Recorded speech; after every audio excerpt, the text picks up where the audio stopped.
할렐루야. 새로운 교회 새벽 기도에 오신 모든 성도 여러분을 진심으로 환영합니다. 다 같이 주님이 가르쳐 주신 기도를 드리겠습니다. 하늘에 계신 우리 아버지, 아버지의 이름을 거룩하게 하시며 아버지의 나라가 오게 하시며 아버지의 뜻이 하늘에서와 같이 땅에서도 이루어지게 하소서. 오늘 우리에게 일용할 양식을 주시고 우리가 우리에게 잘못한 사람을 용서하여 준 것 같이 우리 죄를 용서하여 주시고 우리를 시험에 빠지지 않게 하시고 악에서 구하소서. 나라와 권능과 영광이 영원히 아버지의 것입니다. 아멘. 선하신 하나님, 이 아침에 우리에게 호흡을 주셔서 주님을 만나러 나올 수 있게 하심을 감사합니다. 하나님의 마음을 깨닫고 순종하여 날마다 주님을 더욱 닮아가는 자녀가 되게 하옵소서. 예수님의 이름으로 기도드립니다. 아멘. 오늘 우리에게 주시는 하나님의 말씀은 신명기 25장 1절에서 19절까지입니다. 제 25장.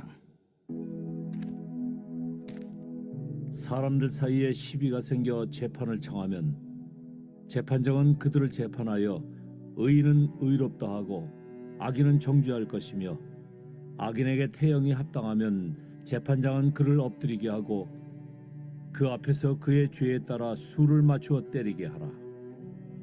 40가지는 때리려니와 그것을 넘기지는 못할지니 만일 그것을 넘겨 매를 지나치게 때리면 내가 내 형제를 경히 여기는 것이 될까 하노라. 곡식 떠는 소에게 망을 씌우지 말지니라.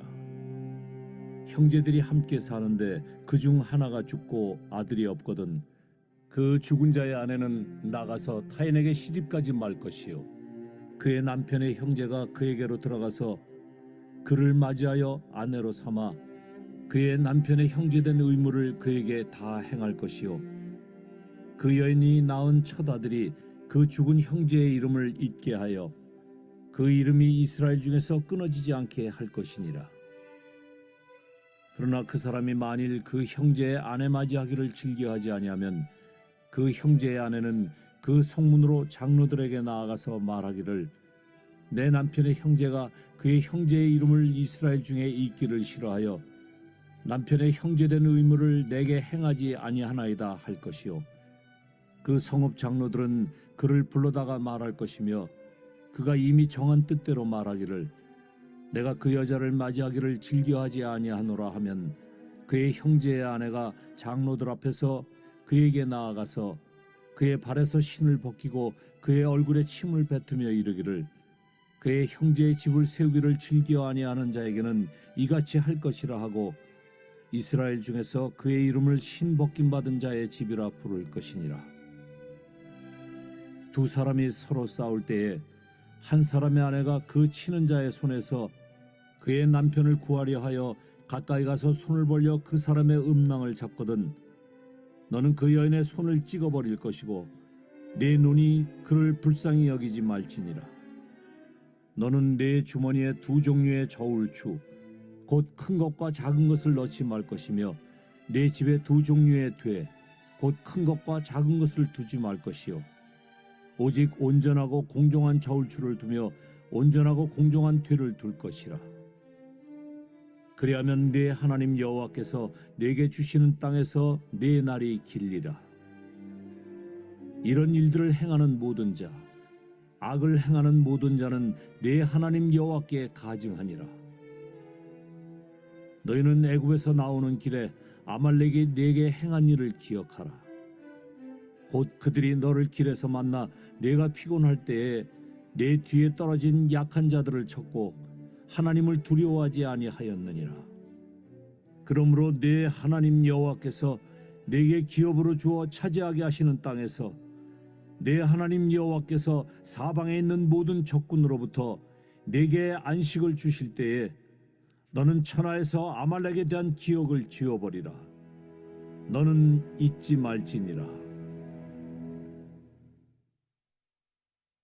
아멘. 신명기 25장을 읽었습니다. 하나님의 법을 따르는 나라는 어떤 모습일까요? 하나님께서 당신의 백성들에게 선물하기를 원하시는 나라는 어떤 모습일까요? 오늘 본문은 그 나라의 한 모습을 묘사합니다. 한 절 한 절이 주옥 같은 주님의 말씀을 들려주는데 시간 관계상 모두 살펴보긴 어렵고 세 가지 정도만 귀 기울여 들어보겠습니다. 첫 번째, 하나님의 나라는 공정한 나라입니다. 1절을 보면 재판관은 의인은 의롭다 하고 악인은 정죄해야 한다고 말씀하셨습니다. 1절, 사람들 사이에 시비가 생겨 재판을 정하면 재판장은 그들을 재판하여 의인은 의롭다 하고 악인은 정죄할 것이며 의인이 옳다 하고 악인이 그르다 하여 잘못된 행위에 심판을 받게 하는 것. 너무나 당연한 일이요.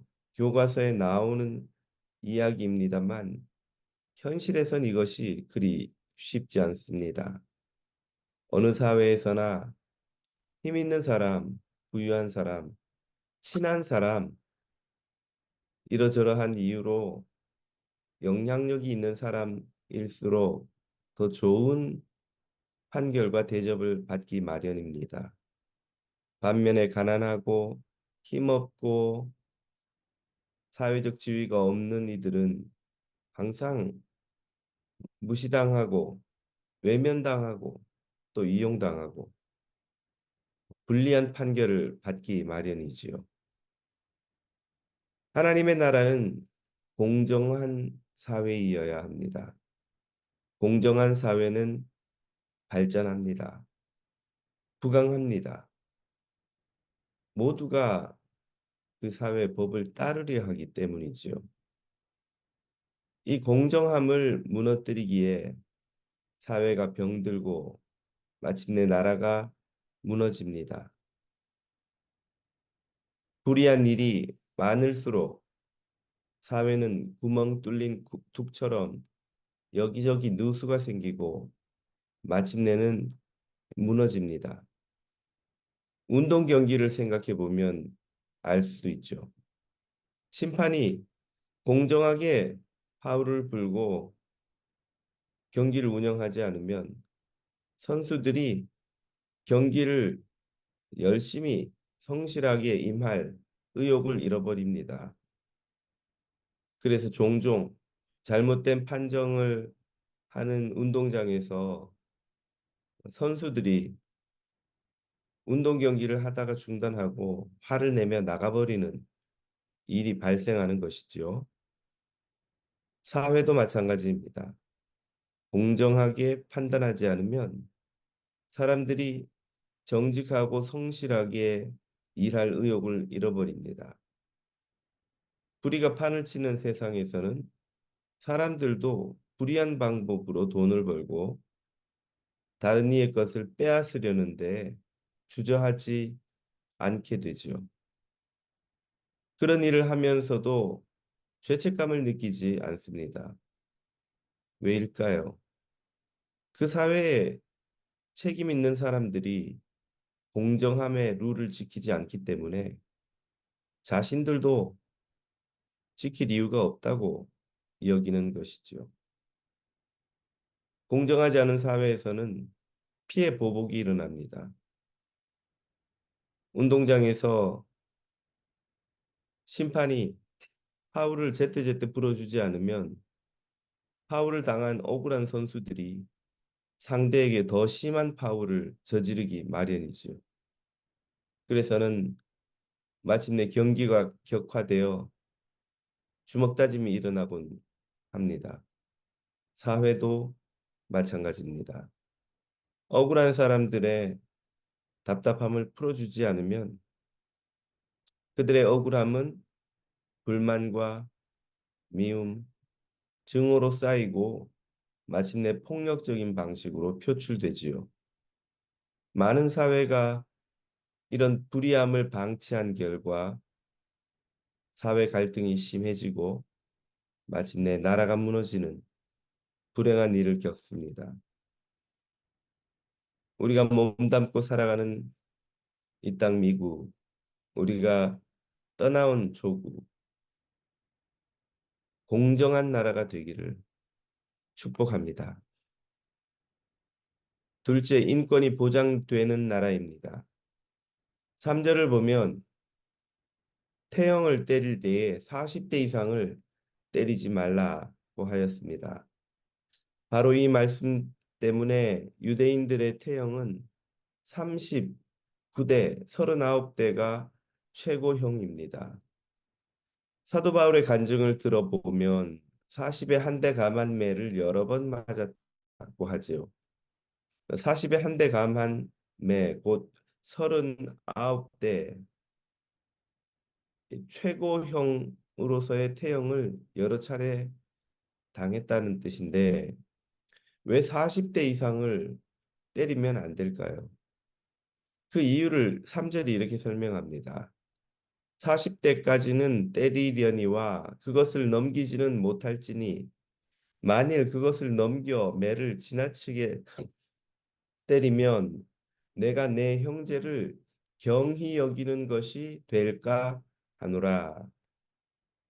형제를 경히 여기는 것, 즉 멸시해서는 안 된다 하는 말이죠.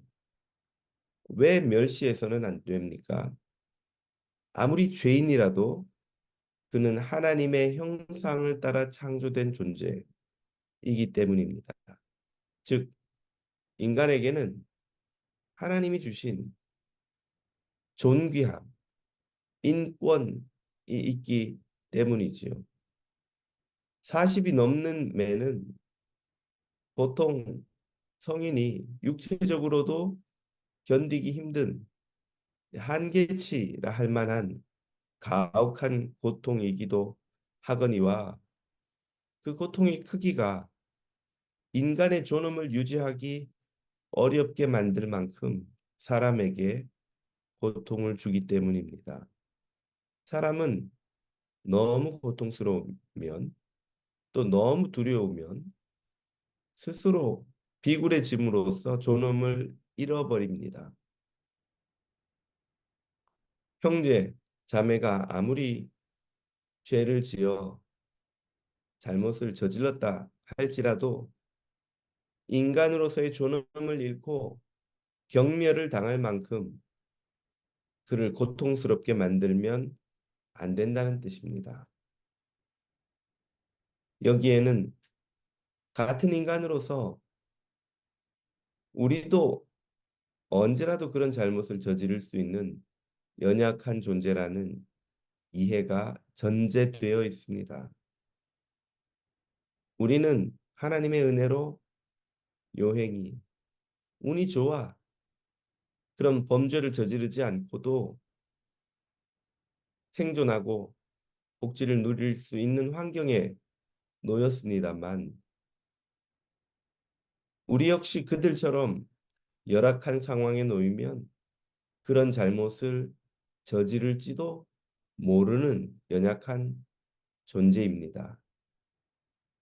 그러므로 죄를 저지른 이라 할지라도 그를 우리 자신과 다른 극악무도한 인간도 아닌 존재로 여기는 태도는 잘못되었다는 뜻이죠.